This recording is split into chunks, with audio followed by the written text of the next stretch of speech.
Welcome!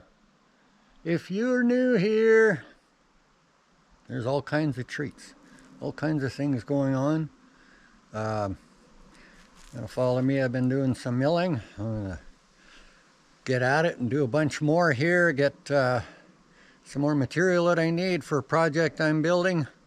If you're new here, lots of little road trips, adventures, fishing, picking berries, building, just a little of my life, and not really a how-to channel, but how I do it. And I'm going to be taking everyone on a little tour, just some of the people early on, seeing some of this mill shed and how I built it, why I built it the way I did, why I built it, set up the mill backwards, that kind of stuff. So you'll see that in an upcoming video, but just join me. We're going to cut up some lumber and show you some tips and show you how what I can save out of a log and whatnot. I'm kind of new at this stuff here, kind of just a newbie sawyer that decided to get a little mill a couple of years ago, and I think I'm still classed as new. I only have 110 hours on it, so but I've learned a lot, and I've learned simpler things, different things that other people do, especially building the shed. If you'll see the mill shed behind me, mill sheds can be any shape, size, or whatever, as long as it keeps the mill dry and maybe gives you a place to stack some lumber. But you can stay tuned for that video. But right now we're going to get on and we're going to do some milling. So you know, if you like the videos, check it out. And there's lots of other videos of my travels and stuff like that that you can binge watch if you want. But yeah, just enjoy, and if you don't like the video, then, you know, if you're going to give it a thumbs down, tell me why you're giving it a thumbs down. If it's the first time you're watching and you're giving it a thumbs down, well, I'm not sure why you're watching off-grid or anything like that, but, you know, that's everybody's choice. So if you have questions, I try to answer questions, or different things, where I live, how I do things. So, you know, if you enjoy one video, you might not care for fishing, because that could be the next one, or so on and so forth. But enjoy, and we'll take you along for a ride. I got this log that I measured, and I'm hoping that I can get a good 7.5 inch, 2x8. So I put a shim under the other end and just took a nice slab to get a nice flat edge. I take another slab and then just see what I wind up with. Hopefully we can still get 7.5 inches. I need a few more 2x8 there, so see what we can do. Now we have a little more wane than I would like, but that's 7.5 inches. Not quite 7.5 this way, but 7.5 that way. So I think what I'm going to do is I'd like to get 3 2x8 out of here. So this is the small end. So we're cutting at about 4.5 inches. So that will give us 3. So what am I going to take off here? I'm going to take one off that side, 1 inch, and then probably 1 inch off this side. And that's going to give me just about perfect amount for 3 2x8, the width of 3. So once we tip it over here, and we know that it's 7.25 inches exactly here, or 7.5. I mean, I'm making them out 7.5. So yeah, we'll just take a couple slabs. We'll get rid of some of this wane. It'll be on 1 inch, but we can trim that down to 1x6. We'll see how that works, or maybe some strips, some battens or something like that.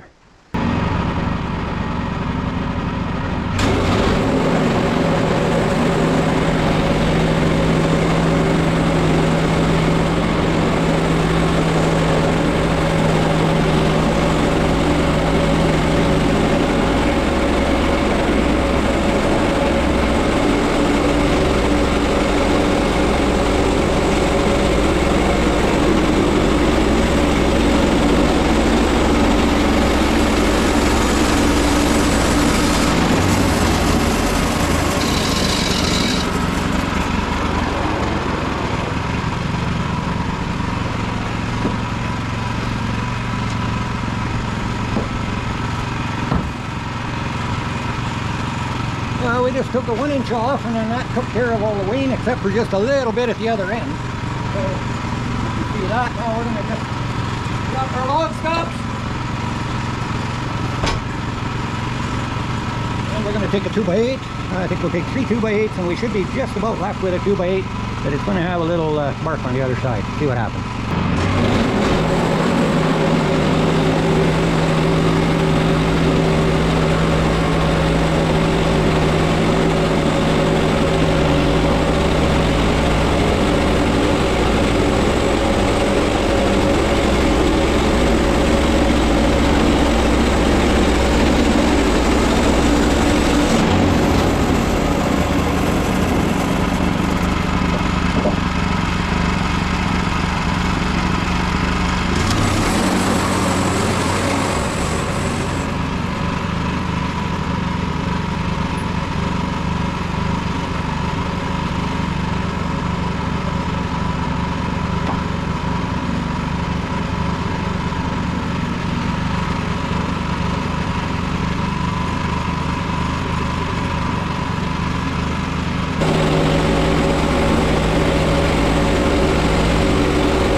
Bad, but a few little curlies on the edge. I'm pushing it a little, so that's all right. They'll dry up, they'll fall off. But it's a nice 2x8. We should have a full 7.5. You betcha, she's right on the money. We're going to cut one more. Now, although we had a flat edge, you can see we have a fair bit of wane on this side.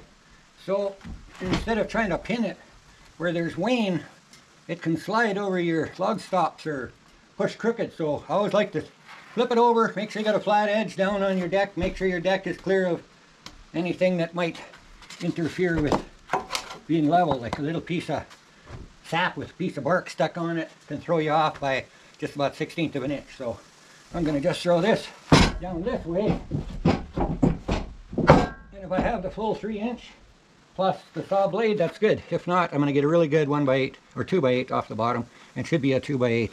We're very close on the top here.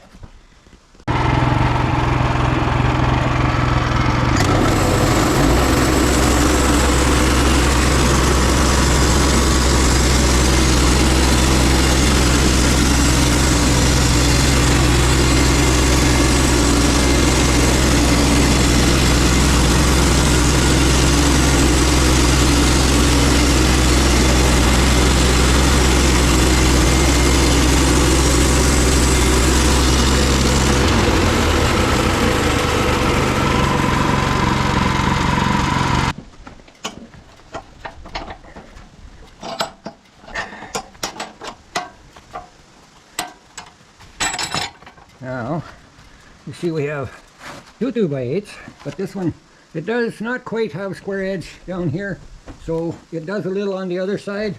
So we're going to just take a little off each side of it. We'll turn her up like that, take 1/2 inch or 1/4 of an inch, and we'll make a really nice 2x6 out of it. So you make what you can, try to salvage what you can, and as you see here we have a perfect 2x8. 10 feet long.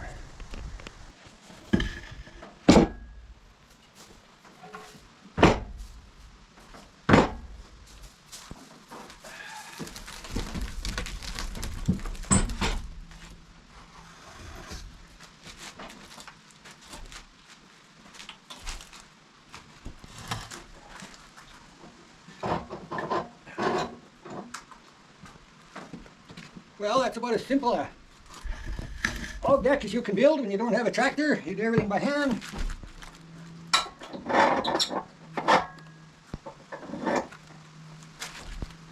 Just keep yourself room for your sawdust end to come off, which I have my sawdust box here. I showed you previous videos the way I set my mill up, and I bring my logs in on the log stop side. I know, lots of you probably scratch your head and go, why would you do that? You're always going to drop your log stops when you put a log on the deck instead of lifting them up. I can put a block when I roll big ones over. This one wasn't too bad, so I could handle it, but I don't want them to come too far and fall off, so I just put a 4x4 in on this side. Roll them over here. They're anywhere from 400 to 800 pounds. Just a nice little chunk of 4x4 here on each side that's, you know, 5.5 feet long. That gives me room to walk around outside there when they're pushed back. And all done by hand, very easily. Very, very easily. Like I was saying, I usually put the 4x4 in here, and the log can only go that far, it'll stop. I also use this nice, well, two 2x4s together. And I know people put jacks in, and I've tried, you know, you want to sit and crank, and it's like, well, but I can just put my knee on the board very gently, lift it a tiny bit, slide my plywood under. It's effortless. I could have my 2-year-old grandson or granddaughter come, push down on the board, and she can lift that big log. It's called leverage. Just leverage. So, because of the taper, I just want to take and try and make one nice flat edge, and kind of keep your core squared up a little better. The way it tapers, core's not in the center, but take one nice little flat edge, then we'll tip it over. We take our boards out, and then when we tip it and go to the third side, we put our two shims back in, or maybe one, depending on the bow of the log. So we're just going to get her tightened up there, and Ginger would like to help.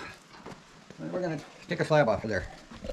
So now you see I just try to level my log so that end and this end is the same height. Then when you cut it, I try to get as close to at least a 1x4 or a 1x6 here. If I take a 1 inch, the other side is not going to be as much bark, maybe none, so get a straight edge. So I take the first one out that way, and so you don't forget, then you just take these out, take the shims out, and flip it over. Make sure you drop your log stops, like this one's been trimmed off. You just drop them down enough that you're not going to hit them when you tip it over. This log's pretty heavy. I get a couple inches there, but so when you tip it over, you have a nice flat side to sit on your log bunks. But I'm going to just grab the Kent hook. So although you're supposed to trust that scale, sometimes one click, one hole out can throw you off. So if I want them to be really precise, then I like to just pull ahead and just nick the log with the saw, because the ends are going to be trimmed anyways. And then I put my tape measure on. I have a hard time understanding people that measure and pushing a tape measure. The end is meant to move with the little rivets there, but to be accurate, you pull up on it, and you get right on, and you see that 7 1/4. That's what a 2x8 is, and I thought it was from 7 1/2 till what I did a couple of weeks ago.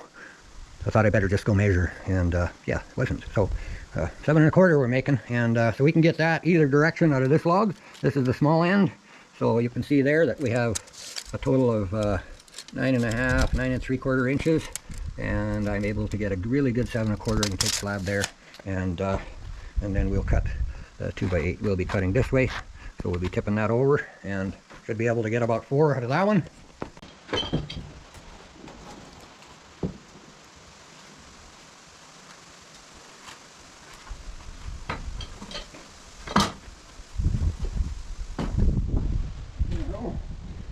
See, we have a bow, we're not even touching there, so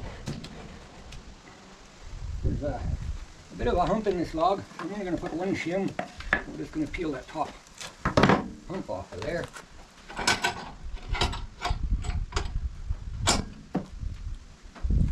yeah, right over there.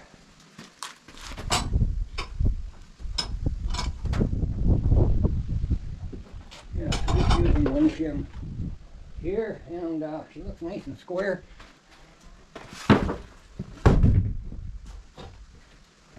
Little logs, I don't worry too much about it, but when you're not, you know, doing big logs and making sure that you're square so you can get a perfect cut on your boards. The smaller ones, you're not too bad, you're never off too much.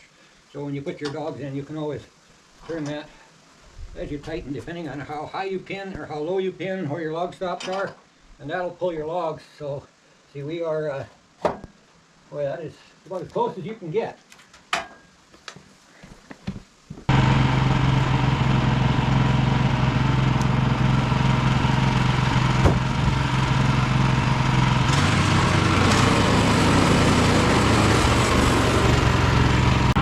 I took a pretty thin slab off this side, but you see I have a little bit of wane here. I have wane all the way down on this side. It doesn't make a 2x8, so, but without wasting, I had a little thicker slab on one side of the log to straighten it out.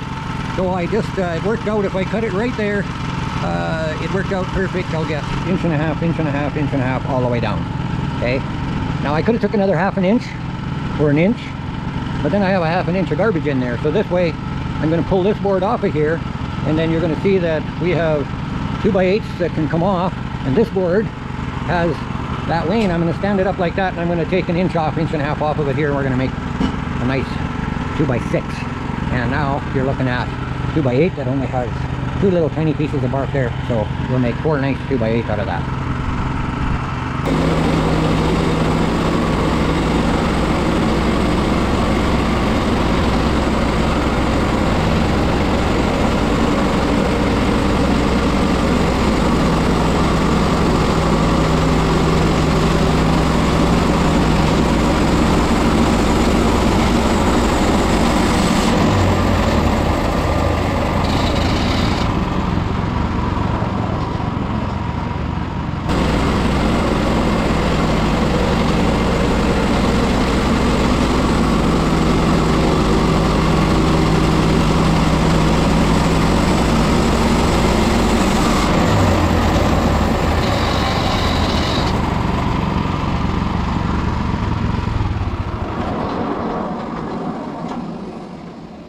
Oh, there's a couple of nice 2x8s.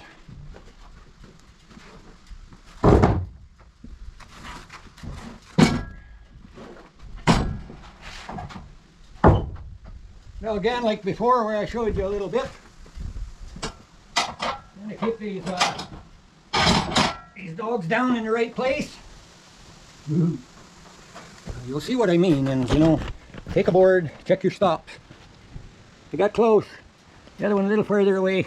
I got marks to help me. I usually know, but I try not to be close. I try to make sure I'm far enough away. Oh, well, see, I tipped that over, and I dumped a bunch of sawdust right here. Now, if I lay that down, that's going to throw me off by 1/16 of an inch. So, clean it up first. Now here, why I'm tipping it over, I'm going to show you that because when you drop these down, you push this up against, you only have 3/4 of an inch here. You know, I can set the others higher, but I want to split this right in half, and I don't want any bark on this bottom side or it's not going to hold very well. It could lift, you know, got a spot like this.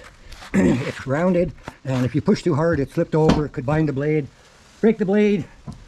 Someone could get hurt. So take your time, and just be smart about what you're doing, and you know, taking your time is probably the best thing for anybody when they're learning and after they've already learned. Because I'm telling you, it does happen. I've cut the stops 3 times, just over 100 hours, and luckily I didn't blow the blade apart or anything. But so we're going to just make 2 really nice 2x8s out of that, and then we'll put this other one back up and we'll make a nice 2x6 out of it. So get her trimmed up, and we got another big one coming. We had a little breeze today, but boy is it warm in the mill shed. I think our temperature is only supposed to be about 25 today, Celsius. And a few clouds floating around. You can see the trees are rocking a bit. So gives a little airflow through here. So it's not too bad.